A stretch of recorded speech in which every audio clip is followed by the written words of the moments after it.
Hi friends, welcome back to my YouTube channel ಅಶ್ವಿನೀಸ್ ಅರಿವು. ಇವತ್ತಿನ ವ್ಲಾಗ್ನ ಸ್ಟಾರ್ಟ್ ಮಾಡಿದ್ದೀನಿ. ಈಗ ಟೈಮು ಮಾರ್ನಿಂಗ್ 8:15 ಆಗಿದೆ. ಸೊ ನನ್ನ ಮಗಳನ್ನ ಸ್ಕೂಲ್ಗೆ ಡ್ರಾಪ್ ಮಾಡೋಣ ಅಂತ ಹೇಳಿ ಹೊರಟಿದ್ದೀನಿ. ಪ್ರತಿದಿನ ಮಾರ್ನಿಂಗ್ 8:15 ಅಥವಾ 8:20ಗೆಲ್ಲ ನಾನು ಸ್ಕೂಲ್ ಹತ್ರ ಡ್ರಾಪ್ ಮಾಡಿಬಿಡ್ತೀನಿ. ಅದೇ ರೀತಿ ಇವತ್ತು ಸಹ ಶಾರ್ಪ್ 8:20ಗೆಲ್ಲ ನಾವು ಸ್ಕೂಲ್ ಹತ್ರ ಬಂದಿದ್ವಿ. ಇವತ್ತು ನನ್ನ ಮಗಳ ಸ್ಕೂಲಲ್ಲಿ ಕಲ್ಮಿನೇಟಿಂಗ್ ಡೇ ಇದೆ, ಅಂದರೆ ಈ ವರ್ಷದ ಲಾಸ್ಟ್ ಕಲ್ಮಿನೇಟಿಂಗ್ ಅಂತಲೇ ಹೇಳ್ಬಹುದು. ಸೊ ಆದ್ರಿಂದ ಅವಳನ್ನ ಸ್ಕೂಲ್ ಹತ್ರ ಡ್ರಾಪ್ ಮಾಡಿ ನಾವು ಬ್ರೇಕ್ಫಾಸ್ಟ್ ಮಾಡೋಣ ಅಂತ ಹೇಳಿ ಸ್ಕೂಲ್ ಹತ್ರನೇ ಇರುವಂಥ ಒಂದು ಹೋಟೆಲ್ ಹತ್ರ ಬಂದಿದ್ದೀವಿ. ಬಿಕಾಸ್ ನಮ್ಮ ಮಗಳ ಸ್ಕೂಲಲ್ಲಿ ಏನಾದರೂ ಕಲ್ಮಿನೇಟಿಂಗ್ ಡೇ ಮಾಡಿದಾಗ ಟೈಮ್ ಸ್ಲಾಟ್ನ ಕೊಡ್ತಾರೆ. ಇಷ್ಟು ದಿನ ಆಫ್ಟರ್ನೂನ್ ಟೈಮಲ್ಲಿ ನನಗೆ ಸ್ಲಾಟ್ ಸಿಗ್ತಾ ಇತ್ತು, ಬಟ್ ಈ ಸರಿ ಮಾರ್ನಿಂಗ್ 9 to 10 o'clock ಸ್ಲಾಟ್ನ ಕೊಟ್ಟಿದ್ದಾರೆ. ಸೊ ಆದ್ರಿಂದ ಮತ್ತೆ ಮನೆಗೆ ಹೋಗಿ ಬ್ರೇಕ್ಫಾಸ್ಟ್ ಮಾಡ್ಕೊಂಡು ಬರೋದು ಅಂತ ಹೇಳಿದ್ರೆ ಲೇಟ್ ಆಗಿಬಿಡುತ್ತೆ ಅಂತ ಹೇಳಿ ಸ್ಕೂಲ್ ಹತ್ರ ಇರುವಂಥ ಒಂದು ಹೋಟೆಲ್ಗೆ ಬಂದು ಬ್ರೇಕ್ಫಾಸ್ಟ್ನ ಮಾಡ್ತಾ ಇದ್ವಿ. ಇವತ್ತು ಬ್ರೇಕ್ಫಾಸ್ಟ್ಗೆ ಮಸಾಲ ದೋಸೆ, ಟೊಮೆಟೊ ಬಾತ್ ಹಾಗೆಯೇ ಪೂರಿನ ಆರ್ಡರ್ ಮಾಡ್ಕೊಂಡಿದ್ವಿ. ಮನೇಲಿದ್ದಾಗ ನಾವು ಡಯೆಟ್ನ ಫಾಲೋ ಮಾಡಿಬಿಡ್ತೀವಿ, ಬಟ್ ಈ ಥರ ಹೊರಗಡೆ ಹೋಟೆಲ್ಗೆಲ್ಲ ಬಂದಾಗ ಏನಾದರೂ ತಿನ್ನೋಣ ಅಂತ ಆಸೆ ಆಗುತ್ತೆ. ಅದರಲ್ಲೂ ನನಗೆ ಸಾಮಾನ್ಯ ಪೂರಿ ಇಷ್ಟ ಆಗೋದಿಲ್ಲ, ಬಟ್ ಇವತ್ತು ಯಾಕೋ ತಿನ್ನಬೇಕು ಅಂತ ಅನಿಸ್ತು ಅಂತ ಹೇಳಿ ಪೂರಿನೂ ಆರ್ಡ್ರ್ ಮಾಡಿಕೊಂಡು ಎಲ್ಲ ಸ್ವಲ್ಪ ಸ್ವಲ್ಪ ಟೇಸ್ಟ್ನ ಮಾಡಿ ನಂತರ ನನ್ನ ಮಗಳಿಗೆ ಮಧ್ಯಾಹ್ನ ಲಂಚ್ಗೆ ಅಂತಲೂ ಪಾರ್ಸಲ್ನ ತಗೊಳ್ತಾ ಇದ್ದೀವಿ.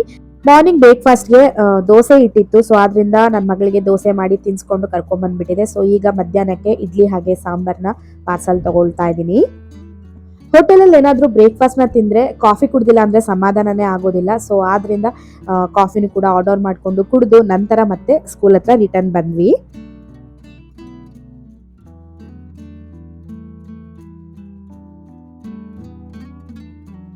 ಆಲ್ರೆಡಿ ಸುಮಾರು ಸ್ಕೂಲ್ಗಳಲ್ಲಿ ಸಮ್ಮರ್ ಹಾಲಿಡೇಸು ಸ್ಟಾರ್ಟ್ ಆಗಿಬಿಟ್ಟಿದೆ, ಬಟ್ ನನ್ನ ಮಗಳ ಸ್ಕೂಲಲ್ಲಿ ಇನ್ನೂ ಹಾಲಿಡೇಸ್ ಸ್ಟಾರ್ಟ್ ಆಗಿಲ್ಲ.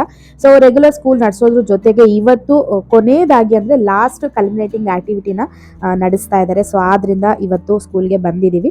ಸೊ ನೋಡ್ತಾ ಇರಬಹುದು ಇವತ್ತಿನ ಕಲ್ಮಿನೇಟಿಂಗ್ ಆ್ಯಕ್ಟಿವಿಟಿಗೆ ಎಲ್ಲ ರೆಡಿ ಆಗಿದೆ. ಇನ್ನೇನು ಸ್ವಲ್ಪ ಟೈಮಲ್ಲೇ ಆ್ಯಕ್ಟಿವಿಟಿ ಸ್ಟಾರ್ಟ್ ಆಗುತ್ತೆ. ಇವತ್ತು ನಮಗೆ 9 to 10 o'clock ಸ್ಲಾಟ್ನ ಕೊಟ್ಟಿದ್ದರು.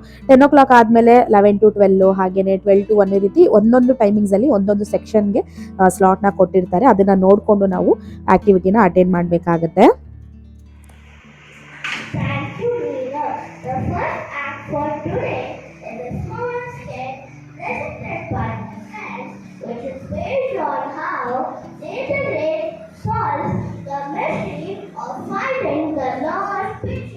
Okay friends, finally culminating activity start ಆಗಿದೆ. ಸೊ ನೀವೆಲ್ಲ ನೋಡಿದಾಗೆ ನನ್ನ ಮಗಳು ಇವತ್ತು ಹೋಸ್ಟಾಗಿ ಮಾಡ್ತಾ ಇದ್ದಾಳೆ. ಈ ಕಲ್ಮಿನೇಟಿಂಗ್ ಆ್ಯಕ್ಟಿವಿಟಿ ಬಗ್ಗೆ ಹೇಳೋದಾಯಿತು ಅಂತ ಹೇಳಿದ್ರೆ, ಮಕ್ಕಳು ಕ್ಲಾಸ್ ರೂಮಲ್ಲಿ ಏನೆಲ್ಲ ಕಲ್ತಿರ್ತಾರೋ ಅದ್ರ ಬಗ್ಗೆ ಒಂದು ಸ್ಕಿಟ್ ಮುಖಾಂತರ ನಮಗೆ ಪರ್ಫಾರ್ಮ್ ಮಾಡಿ ತೋರಿಸ್ತಾರೆ. ಅಂದರೆ ಪ್ರತಿಯೊಂದು ಸಬ್ಜೆಕ್ಟ್ ಅಂದರೆ like social science, English literature, Kannada, Hindi ರೀತಿ ಪ್ರತಿಯೊಂದು ಸಬ್ಜೆಕ್ಟಲ್ಲಿ ಏನೆಲ್ಲ ಕಲ್ತಿದ್ದಾರೋ ಅದ್ರ ಬಗ್ಗೆ ಒಂದು ಸ್ಕಿಟ್ ಮುಖಾಂತರ ಪರ್ಫಾರ್ಮ್ ಮಾಡಿ ತೋರಿಸ್ತಾರೆ.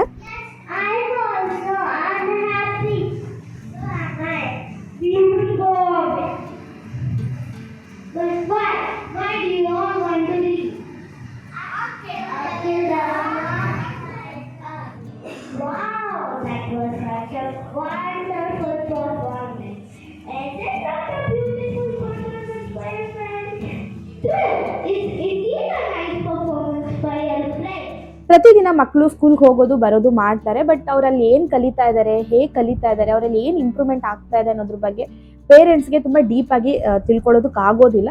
ಬಟ್ ಈ ರೀತಿ ಕಲ್ಮಿನೇಟಿಂಗ್ ಆ್ಯಕ್ಟಿವಿಟಿಗಳನ್ನ ಆರ್ಗನೈಸ್ ಮಾಡೋದ್ರಿಂದ ಮಕ್ಕಳಲ್ಲಿ ಏನು ಇಂಪ್ರೂವ್ಮೆಂಟ್ ಆಗ್ತಾ ಇದೆ, ಅವ್ರು ಏನು ಕಲಿತಾ ಇದ್ದಾರೆ ಅನ್ನೋದ್ರ ಬಗ್ಗೆ ಪೇರೆಂಟ್ಸು ಡೀಪಾಗಿ ತಿಳ್ಕೊಳ್ಳೋದಕ್ಕೆ ಹೆಲ್ಪ್ ಆಗುತ್ತೆ ಅಂತಲೇ ನನಗನ್ಸುತ್ತೆ. ಸೊ ಆದ್ದರಿಂದ ನನಗೆ ಈ ಒಂದು ಸಿಸ್ಟಮ್ ತುಂಬಾ ಇಷ್ಟ ಆಗುತ್ತೆ.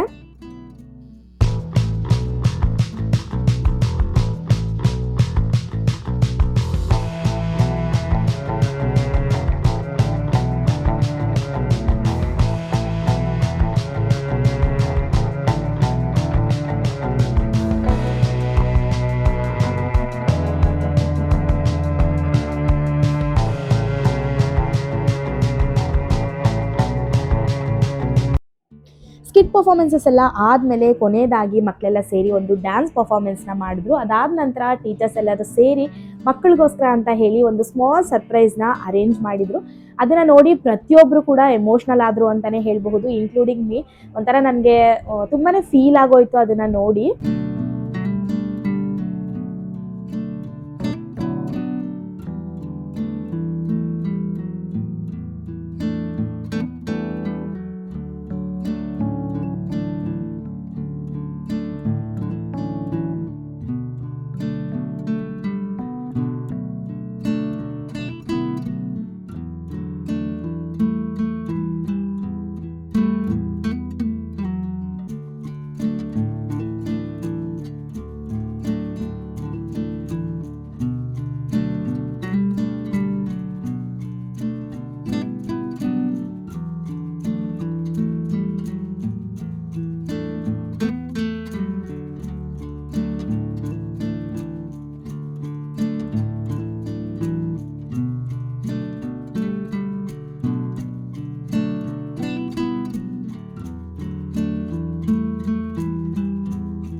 ಸೊ ನೋಡಿದ್ರಲ್ಲ, ಫಸ್ಟ್ ಸ್ಟ್ಯಾಂಡರ್ಡ್ ಮಕ್ಕಳದು ಕ್ಲಾಸ್ ರೂಮಲ್ಲಿ ಹಾಗೆ ಹೊರಗಡೆ ಹೋದಾಗ ತೆಗ್ದಿರುವಂಥ ಕೆಲವೊಂದು ಪಿಕ್ಚರ್ಸ್ಗಳನ್ನ ಕಲೆಕ್ಟ್ ಮಾಡಿ ಒಂದು ಬ್ಯೂಟಿಫುಲ್ ಆಗಿರುವಂಥ ವೀಟಿನ ಮಕ್ಕಳಿಗೋಸ್ಕರ ಅಂತ ಸರ್ಪ್ರೈಸ್ ಆಗಿ ಟೀಚರ್ಸ್ಗಳು ಕೊಟ್ಟರು. ನೋಡೋದಕ್ಕೆ ತುಂಬಾ ಬ್ಯೂಟಿಫುಲ್ ಆಗಿತ್ತು ಆ್ಯಂಡ್ ಎಮೋಷ್ನಲ್ ಆಗಿತ್ತು ಅಂತಲೇ ಹೇಳಬಹುದು.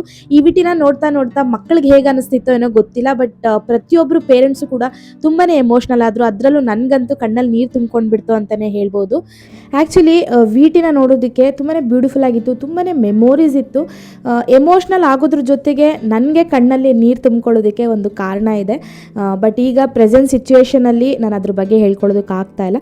ಬಟ್ ನನ್ನ ಕಮ್ಮಿಂಗ್ ವ್ಲಾಗ್ಸ್ಗಳಲ್ಲಿ ಸಾಧ್ಯವಾದರೆ ಖಂಡಿತವಾಗ್ಲೂ ನಿಮ್ಮ ಜೊತೆನೂ ಕೂಡ ಶೇರ್ ಮಾಡ್ಕೊಳ್ತೀನಿ.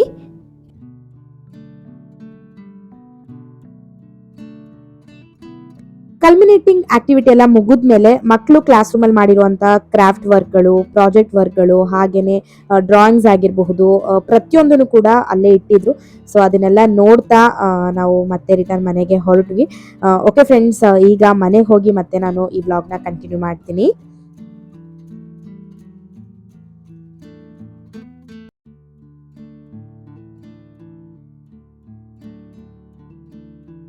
Hi friends, welcome back to my vlog. ಸ್ಕೂಲಿಂದ ಮನೆಗೆ ರಿಟರ್ನ್ ಬರೋಷ್ಟರಲ್ಲಿ 10:30 ಆಗಿಬಿಟ್ಟಿತ್ತು.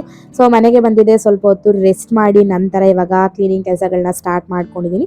ನಾನು ಯೂಶಲಿ ಪ್ರತಿದಿನ ಡೈನಿಂಗ್ ಟೇಬಲ್ ಆಗಿರಬಹುದು, ಸೆಂಟರ್ ಟೇಬಲ್ಲು, ಹಾಗೆಯೇ ಶೆಲ್ಫ್ಗಳನ್ನೆಲ್ಲ ಕ್ಲೀನ್ ಮಾಡಿಕೊಂಡು ನಂತರ ನಾನು ಮನೇನ ಗುಡಿಸ್ಕೊಳ್ತೀನಿ. ಬಟ್ ಇವತ್ತು ಸ್ವಲ್ಪ ಬೇಗ ಹೋಗಬೇಕು ಅಂತ ಹೇಳಿ ಏನೂ ಕ್ಲೀನ್ ಮಾಡ್ದಿರ ಜಸ್ಟ್ ಮನೇನ ಕಸ ಗುಡಿಸಿ ಹೋಗಿದ್ದೆ. ಸೊ ಈಗ ಬಂದಮೇಲೆ ಪೆಂಡಿಂಗ್ ಇರುವಂಥ ಕೆಲಸಗಳನ್ನೆಲ್ಲ ಕಂಪ್ಲೀಟ್ ಮಾಡ್ಕೊಳ್ತಾ ಇದ್ದೀನಿ.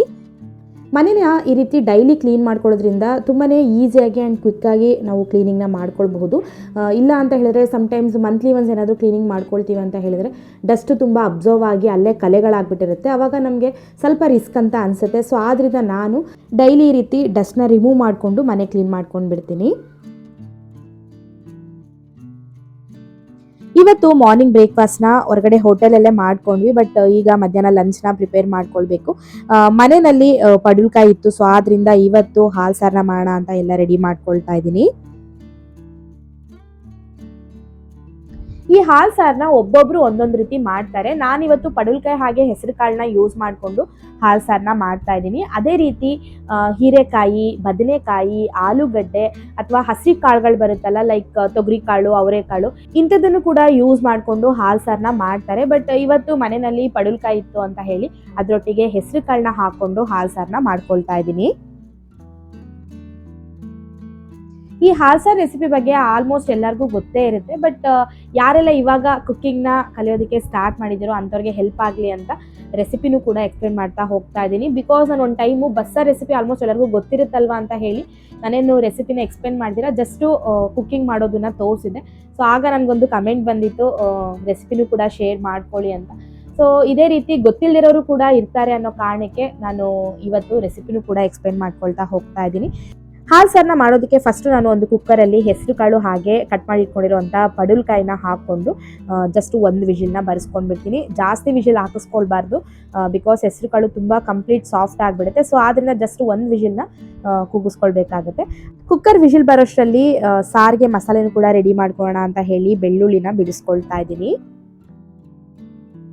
ಹಾಲು ಸಾರಿಗೆ ಮಸಾಲೆನ ಮಾಡ್ಕೊಳ್ಳೋದಕ್ಕೆ ಒಂದು 15 ಬೆಳ್ಳುಳ್ಳಿ ಹೆಸರುಗಳನ್ನ ತೊಗೊಂಡಿದ್ದೀನಿ. ಅದಾದ ನಂತರ 2 ಇಡಿಯಷ್ಟು ತೆಂಗಿನಕಾಯಿ ತುರಿನ ಹಾಕ್ಕೊಳ್ತಾ ಇದ್ದೀನಿ. ಕಾಯಿ ತುರಿನ ಹಾಕ್ಕೊಂಡಿದ್ದಾದಮೇಲೆ ಖಾರಕ್ಕೆ ಒಂದು 5 ಹಸಿಮೆಣ್ಸಿಕಾಯಿಗಳನ್ನ ಆ್ಯಡ್ ಮಾಡ್ಕೊಳ್ತಾ ಇದ್ದೀನಿ. ಹಸಿಮೆಣ್ಸಿಕಾಯಿ ಬದಲು ನೀವು ಒಣಮೆಣ್ಸಿಕಾಯಿನ ಕೂಡ ಯೂಸ್ ಮಾಡ್ಕೊಳ್ಬಹುದು. ಅದಾದ ನಂತರ ಒಂದು 15 ಕಾಳಷ್ಟು ಮೆಣಸನ್ನ ಸೇರಿಸ್ಕೊಳ್ತಾ ಇದ್ದೀನಿ. ನೆಕ್ಸ್ಟು ಇದಕ್ಕೆ 1 ಇಡಿಯಷ್ಟು ಕೊತ್ತಂಬರಿನ ಆ್ಯಡ್ ಮಾಡಿಕೊಂಡು ರುಬ್ಬೋದಕ್ಕೆ ಎಷ್ಟು ಬೇಕೋ ಅಷ್ಟು ನೀರನ್ನ ಸೇರಿಸಿ ಕೊನೆಯದಾಗಿ ನೆನೆಸಿಟ್ಕೊಂಡಿರುವಂಥ ಅಕ್ಕಿನ ಆ್ಯಡ್ ಮಾಡ್ಕೊಳ್ತಾ ಇದ್ದೀನಿ. ಜಸ್ಟ್ 1 ಸ್ಪೂನ್ ಅಷ್ಟು ಅಕ್ಕಿನ ನೆನೆಸಿಟ್ಕೊಂಡಿದ್ದೆ. ಸೊ ಈಗ ಅದನ್ನು ಮಿಕ್ಸಿ ಜಾರಲ್ಲಿ ಹಾಕ್ಕೊಂಡು ಮಸಾಲೆ ರುಬ್ಕೊಂಡ್ಬಿಡ್ತೀನಿ. ಅಕ್ಕಿನ ಸಾರು ಸ್ವಲ್ಪ ಗಟ್ಟಿಯಾಗಿ ಬರಲಿ ಅನ್ನೋ ಕಾರಣಕ್ಕೆ ಹಾಕ್ಕೊಳ್ತಾರೆ. ನೀವು ಅಕ್ಕಿ ಬದಲು ಪುಟಾಣಿನ ಕೂಡ ಯೂಸ್ ಮಾಡ್ಕೊಳ್ಬಹುದು.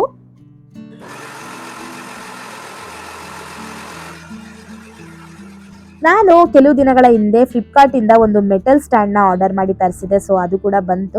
ಸೊ ಹಾಗೆ ನಿಮ್ಮ ಜೊತೆ ಕೂಡ ಶೇರ್ ಮಾಡ್ಕೊಳ್ಳೋಣ ಅಂತ ಹೇಳಿ ತೋರಿಸ್ತಾ ಇದ್ದೀನಿ. ನಾನು ಈ ಒಂದು ಮೆಟಲ್ ಸ್ಟ್ಯಾಂಡ್ಗೆ 365 ರುಪೀಸ್ ಏನೋ ಪೇ ಮಾಡಿದೆ.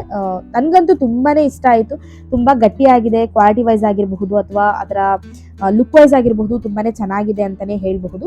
ಈ ಒಂದು ಮೆಟಲ್ ಸ್ಟ್ಯಾಂಡ್ನ ಪಾಟ್ಗಳನ್ನ ಮನೆಯಲ್ಲಿ ಏನಾದರೂ ಇಡ್ತೀವಿ ಅಂತ ಹೇಳಿದ್ರೆ ಅದಕ್ಕೆ ಯೂಸ್ ಮಾಡ್ಕೊಳ್ಳೋದಕ್ಕೆ ಯೂಸ್ ಆಗುತ್ತೆ. ಬಟ್ ನಾನು ಇದನ್ನು ಕಾಟ್ ಪಕ್ಕ ಬೆಡ್ ಲ್ಯಾಂಪ್ನ ಇಡೋದಕ್ಕೆ ಅಂತ ಹೇಳಿ ಆರ್ಡರ್ ಮಾಡಿ ತರಿಸ್ದೆ. ಬಿಕಾಸ್ ನನ್ನ ಬೆಡ್ ಪಕ್ಕ ಡ್ರೆಸ್ಸಿಂಗ್ ಟೇಬಲ್ ಇಟ್ಬಿಟ್ಟಿರೋದ್ರಿಂದ ತುಂಬಾ ಜಾಗ ಆಕ್ಯುಪೈ ಆಗಿಬಿಟ್ಟಿತ್ತು. ಅಲ್ಲಿ ಬೆಡ್ ಲ್ಯಾಂಪ್ ಇಡೋದಕ್ಕೆ ಅಷ್ಟು ಜಾಗ ಇರಲಿಲ್ಲ. ಸೊ ಆ ಸ್ಮಾಲ್ ಪ್ಲೇಸ್ಗೆ ಫಿಕ್ಸ್ ಆಗುವಂಥ ಒಂದು ಸ್ಟ್ಯಾಂಡ್ ಆಗಿರಬಹುದು ಅಥವಾ ಸ್ಟೂಲ್ ನನಗೆ ಬೇಕಾಗಿತ್ತು. ಹಾಗೆ ಫ್ಲಿಪ್ಕಾರ್ಟಲ್ಲಿ ನಾನು ಸರ್ಚ್ ಮಾಡೋವಂಥ ಟೈಮಲ್ಲಿ ಈ ಒಂದು ಮೆಟಲ್ ಸ್ಟ್ಯಾಂಡ್ ನನಗೆ ಕಾಣಿಸ್ತು. ಸೊ ಇದು ಆ ಒಂದು ಕಡಿಮೆ ಪ್ಲೇಸಲ್ಲಿ ನೀಟಾಗಿ ಫಿಕ್ಸ್ ಆಗುತ್ತೆ ಅಂತ ಹೇಳಿ ಆರ್ಡರ್ ಮಾಡಿ ತರಿಸ್ದೆ. ನನಗಂತೂ ತುಂಬಾ ಇಷ್ಟ ಆಯಿತು. ಬಿಕಾಸ್ ಕಾಟ್ ಹಾಗೇನೆ ಡ್ರೆಸ್ಸಿಂಗ್ ಟೇಬಲ್ ಮಧ್ಯ ನೀಟಾಗಿ ನನಗೆ ಅದು ಫಿಕ್ಸ್ ಆಯಿತು. ಅಂದರೆ ಟೇಬಲ್ ಲ್ಯಾಂಪ್ನ ಇಟ್ಕೊಳ್ಳೋದಕ್ಕೆ ನನಗೆ ತುಂಬಾ ಯೂಸ್ ಆಯಿತು. ಇದ್ರ ಜೊತೆಗೆ ಮನೆಯೊಳಗಡೆ ಪ್ಲಾಂಟ್ಸ್ಗಳನ್ನ ಇಟ್ಕೊಳ್ಳೋದಕ್ಕೂ ಕೂಡ ಈ ಸ್ಟ್ಯಾಂಡು ತುಂಬಾ ಚೆನ್ನಾಗಿ ಯೂಸ್ ಆಗುತ್ತೆ. ಸೊ ನಿಮ್ಗೆ ಏನಾದರೂ ಇಂಟ್ರೆಸ್ಟ್ ಇತ್ತು ಅಂತಲೇ ನೀವು ಫ್ಲಿಪ್ಕಾರ್ಟಲ್ಲಿ ಚೆಕ್ ಮಾಡ್ಕೊಳ್ಬಹುದು. ಈ ಒಂದು ಮೆಟಲ್ ಸ್ಟ್ಯಾಂಡಲ್ಲಿ ಮೇಲ್ಗಡೆ ಹಾಗೆ ಕೆಳಗಡೆ ಎರಡೂ ಕಡೆ ಏನಾದರೂ ನಾವು ಸ್ಟೋರ್ ಮಾಡಿ ಇಟ್ಕೊಳ್ಬಹುದು. ಸೊ ಮೇಲ್ಗಡೆ ಬೆಡ್ ಲ್ಯಾಂಪ್ನ ಇಟ್ಟು ಕೆಳಗಡೆ ಪೋರ್ಷನಲ್ಲಿ ನಾನು ನೈಟ್ ಟೈಮಲ್ಲಿ ಯೂಸ್ ಮಾಡುವಂಥ ಕೆಲವೊಂದು ಥಿಂಗ್ಸ್ಗಳನ್ನ ಸ್ಟೋರ್ ಮಾಡಿ ಇಟ್ಕೊಂಡಿದ್ದೀನಿ.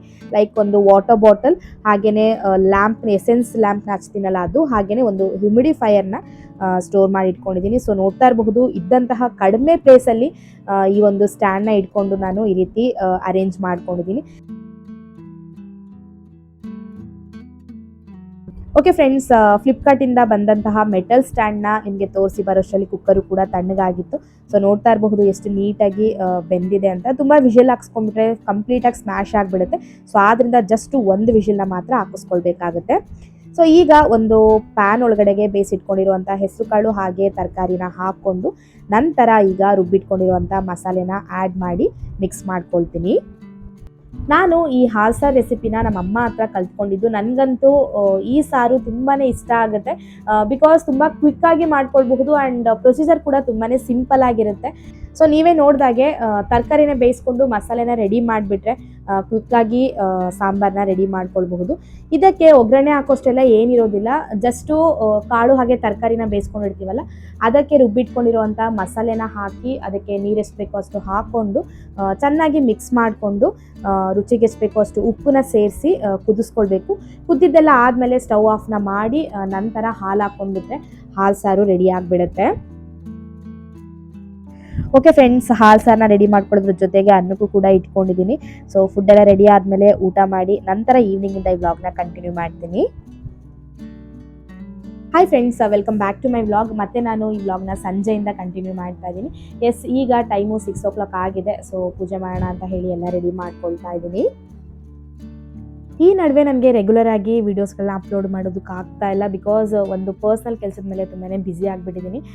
ಸೊ ಆದ್ದರಿಂದ ನನಗೆ ವೀಕ್ಲಿ ಒಂದು ವಿಡಿಯೋ ಹಾಕೋದಕ್ಕೂ ಕೂಡ ತುಂಬಾ ಕಷ್ಟ ಆಗ್ತಾ ಇದೆ.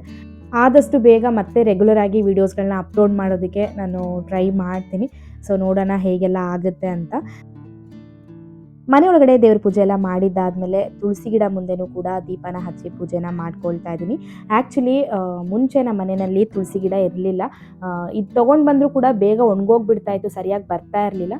ಸೊ ಆದ್ದರಿಂದ ಒಣಗೋಗಿರುವಂಥ ತುಳಸಿನ ಮನೇಲಿ ಇಡೋದಕ್ಕಿಂತ ಇಡದೇ ಇರೋದೇ ಬೆಸ್ಟು ಅಂತ ಹೇಳಿ ನಾನು ತುಳಸಿ ಗಿಡನ ತರ್ತಾನೆ ಇರಲಿಲ್ಲ. ಬಟ್ ಒಂದಿನ ನಮ್ಮ ಅಕ್ಕ ನಮ್ಮ ಮನೆಗೆ ಬಂದಾಗ ಮನೆಯಲ್ಲೆಲ್ಲ ಇದೆ, ತುಳಸಿ ಗಿಡ ಒಂದು ಮಿಸ್ಸಿಂಗ್ ಅಂತ ಹೇಳಿದ್ಲು.